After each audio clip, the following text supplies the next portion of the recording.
Eu fiquei confuso com essa parte aí. Então, aí é o costume do povo daquela época, né? Então a Entendi. gente tem que entender que é uma época diferente, são leis diferentes. Eu acho muito legal que o pessoal fala, claro, eu já expliquei isso aqui, né? Que a maioria do petróleo que a gente tem, ele veio de algas e plânctons, né? É. Não dos dinossauros como se falava É verdade. antigamente. E aí o pessoal brinca, né? Curioso, né? O pessoal fala que os dinossauros eram bichos de plástico e tal. Aí hoje viraram petróleo, aí hoje a gente pega o petróleo pra fazer dinossauros de plástico. Sim, né? verdade. Tem essa brincadeira aí com as pessoas. É Sim. até curioso como o pessoal se autorrefuta, né? Porque eles falaram assim, eu questionei isso pra esses doidos aí, falei, pô, mas pra formação de petróleo, você precisa de 10 a 400 milhões de anos. Verdade. Pra formar petróleo a partir de matéria orgânica. Como é que a Terra tem 6 mil anos? Não, porque dá pra formar muito rápido. Falo forma rápido. Na verdade, assim, o dilúvio é meio que a carta na manga deles, o dilúvio global. Entendi. Porque assim, quando você tem... Vamos falar um pouquinho de criação de terra jovem, né? Certo. Porque é uma área que... Olha, eu já desde 2008 que eu estudo por conta própria questões de terra jovem também. Então eu conheço bastante desse meio. Legal. O que acontece? Quando você interpreta Gênesis literalmente, os 6 dias da criação, como um dia de 24 horas, você não tem onde encaixar o registro fóssil. Você tem 2 alternativas. Ou você fala que é coisa do diabo e que as pessoas inventaram, ou o diabo plantou os fósseis ali pra enganar as pessoas, tem gente que diz isso, né? Certo. Ou você pega e coloca eles no dilúvio, como sendo o dilúvio grande formador do registro fóssil. É uma inundação, uma grande inundação, gerou muita lama, muita catástrofe, pô, tá aí. Já resolvemos o problema. Mas assim, quando a gente vai analisar cientificamente, tafonomia principalmente, a tafonomia é a área que estuda desde quando o animal ele morre até a fossilização, até chegar pra gente. Todo o processo que ele sofre. Então, quando a gente vai ver a tafonomia, vai ver que cada fóssil tem uma história, cada caso é um caso, a gente vê que fica complicado você afirmar que um dilúvio global gerou todo o registro fóssil. Sim. Fica muito complicado.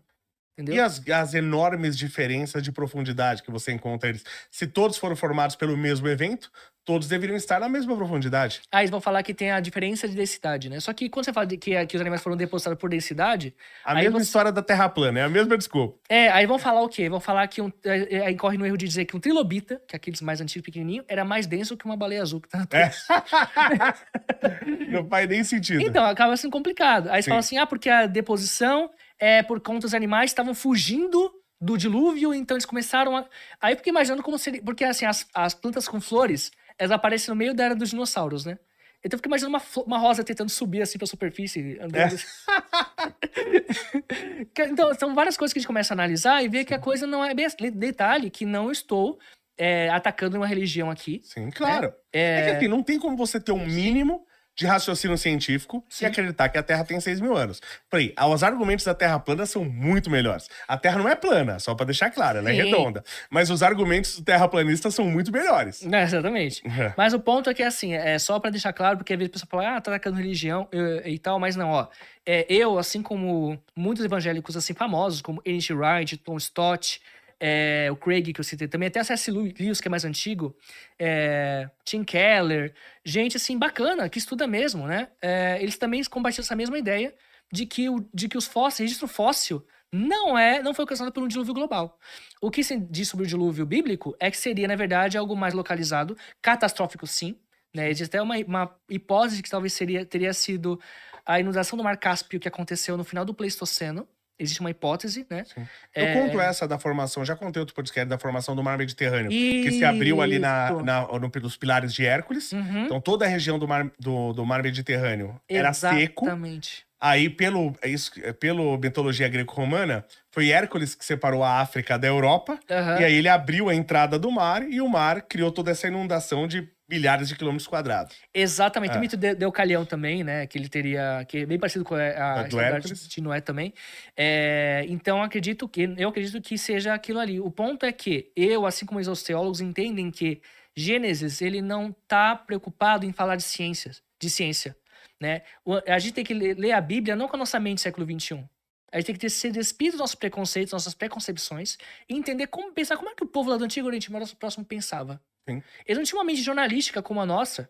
Eles usavam muitas metáforas para falar de realidades espirituais, realidades assim que eles interpretavam como a ciência da época.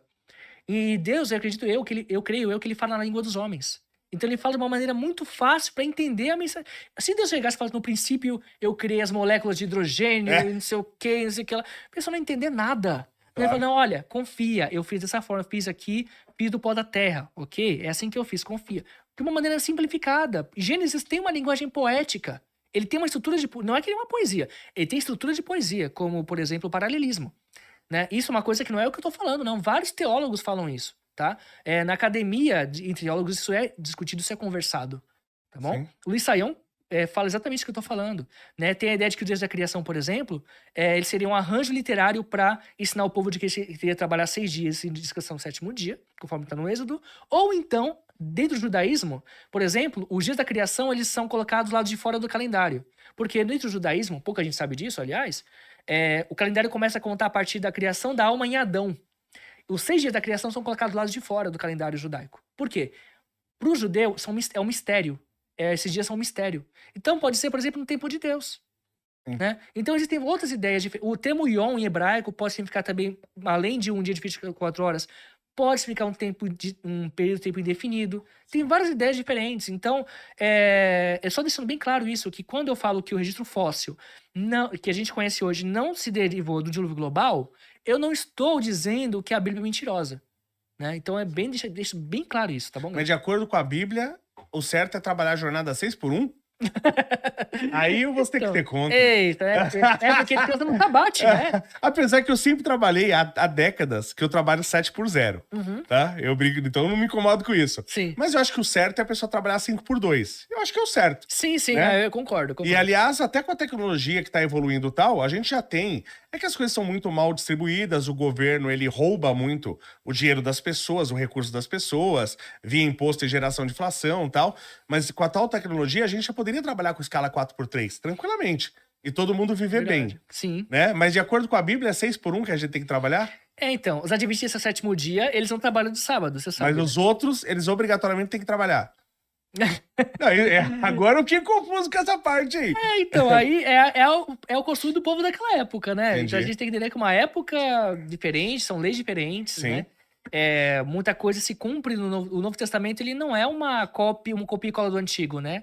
Ele claro, não tem nada a ver, exatamente. aliás. Ele acaba sendo, o novo, ele complementa a coisa do Antigo. Sim. Né? Jesus fala que ele não veio para modificar a lei, ele veio para cumprir a lei. Sim, sem dúvida. Exatamente. Mas, como eu falei, o Antigo Testamento, já contei isso aí, são registros, então são falas desde de Moisés, de Davi, o filho de Davi, o Salomão. Né?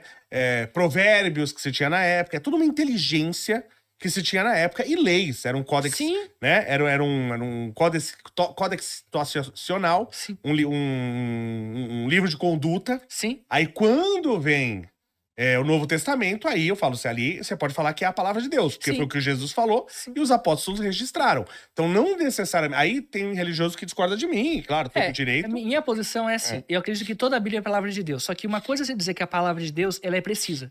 Uma coisa a Bíblia é verdade, outra coisa ela é precisa. É a mesma coisa que perguntar, quando que você nasceu? A data? Em março de 79. Tá, que hora? 10 de março de 79. Que hora? Às 9h30. Minuto. Aí já 9h30, né? Então, ainda tem mais 1 minuto, segundo. Sim. Então, então, assim, se você falar pra mim apenas a data, você não tá mentindo, você tá falando a verdade. Sim. Só que você não tá sendo preciso. Claro. É a mesma coisa. Sim. Então, a gente tem que tomar cuidado com tentar achar que a Bíblia, tudo que tá dito ali é do jeitinho que tá ali. Você tem que analisar o contexto. Se você não analisar o contexto do texto bíblico, você incorre até dizer que Jesus, por exemplo, falou mentira.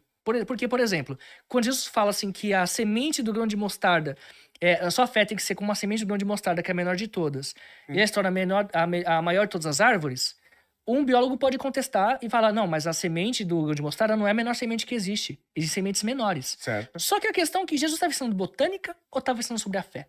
Sim, claro. Então, mas pra época... Se for levar o pé da letra, exatamente, que é o que os pseudocientistas fazem, exatamente, vai dar errado. Exato. Na época, pro povo lá do Antigo Oriente Próximo, a semente de mostarda era menor. Então Jesus, ele fala numa linguagem que aquele povo entende. Ele não podia falar de uma semente que é menor que eles não conheciam, que não ia fazer sentido. Exatamente. Não é que Deus não sabia que tinha uma semente. Mas pra mim, não sei o que você acha, aí eu vou perguntar agora, não como quem estuda paleontologia, claro, mas como cristão, né? Sim. Porque pra mim, o Novo Testamento é a palavra de Deus. Pra mim, o Velho Testamento é a palavra do povo de Deus. Mas o Deus, ele fez pessoas fazerem e dizerem coisas erradas. Eu gosto de sempre citar a história de Saul, que errou. Sim. Que ele errou com Deus, tá? E ali tá uma verdade dele, mas não necessariamente tem que seguir o que ele fez. Porque a palavra do povo de Deus não é de Deus necessariamente. Sim. Então, pra mim, eu tenho essa diferença entre Velho e Novo Testamento. Ah, Novo Testamento foi o que Jesus falou e acabou. Foi o que Jesus falou, tá registrado pelos apóstolos dele. E algumas coisas eu até já tenho desconfiança, como os registros de Paulo, por exemplo. Sim. Porque Paulo não viu Jesus, entendeu? Aham. Assim, não viu, assim, pessoalmente. É claro, claro. Tem né? essa discussão, sim, né? Entendeu? Sim. Então, mas aí eu discuto como cientista. Claro. Essa parte E como cientista, até longe de mim ser historiador, mas como uma pesquisa histórica. Certo. Entendeu? E essas coisas são até curiosas na Bíblia. Eu gosto de questionar, eu tenho um. Né? Então eu falo assim, pô, é curioso, né? Porque Judas viu e não creu. Paulo não viu E creu. e talvez creu mais que muitos outros. Exatamente. Né? E sabe, questionar você ir atrás não é errado. No Atos dos Apóstolos tinha a igreja, Atos capítulo 7, se não me engano, tinha os cristãos de Bereia. E eles pegavam e tudo que Paulo falava, eles consultavam nas escrituras para ver se batia, se fazia sentido. Então, questionar não é errado. Você pode ter um ceticismo saudável, às vezes é muito bom. Claro. Sobre essa questão do Antigo Testamento, eu acredito que toda a Bíblia é inspirada sim, só que eu acredito que tem histórias do Antigo Testamento que servem como um contra-exemplo. Sim, é isso que eu acredito. Como contra-exemplo. Inspirada, sim. Exatamente. Mas não é que você tem que seguir tudo que tá lá, porque tem uns contra-exemplos. Não, aí se você seguir tudo, você vai... Ó, a segunda parte do livro de Juízes, você tem o povo fazendo cada coisa absurda, cada atrocidade. Ou coisas que serviam pra aquela época. A época mudou, já não serve mais aquele modo de vida. Exatamente. Então, por isso que é importante analisar o contexto. Claro. Então, você pega... Eu sempre falo isso. Você é um homem em um contexto. Você tirou o homem do contexto, acabou o homem. Sim, tem uma frase muito comum, assim, na área de teologia, que é texto fora de contexto gera pretexto. É boa. Muito bom. É bem comum. E é bem isso mesmo. É assim. Então, tipo, assim, quando essa pessoa falou, por exemplo, uma vez, né? Porque você tem que ler a Bíblia livre de preconceito, sem consultar teologia nem nada. Assim, quando você quer ver uma parte, assim, do insight espiritual que o texto quer trazer, ok, você pode fazer uma oração, pedir a orientação do Espírito Santo de Deus. Sim. Beleza, Deus vai falar com você ali. Eu creio nisso. Eu creio. Porém, quando você vai analisar o texto bíblico enquanto história... A história tá registrada lá. Então você tem que pegar a análise contextual, ela é importante. Claro. A teologia, ela é fundamental. Se você interpretar, assim, sem essa ferramenta, você vai acabar incorrendo em exegese, porque é inegável que você vai pegar seu conceito do mundo moderno, da sua sociedade, a maneira como a gente pensa hoje em dia, e vai aplicar seu texto bíblico. Sim. Né? Isso é exegese. Você pega uma coisa, uma concepção da sua cultura e coloca um texto ali, e você pega... Aí é engraçado que o texto quer falar de verdade você ignora. Sim. E você faz pergunta pro texto que o texto não quer responder. Verdade.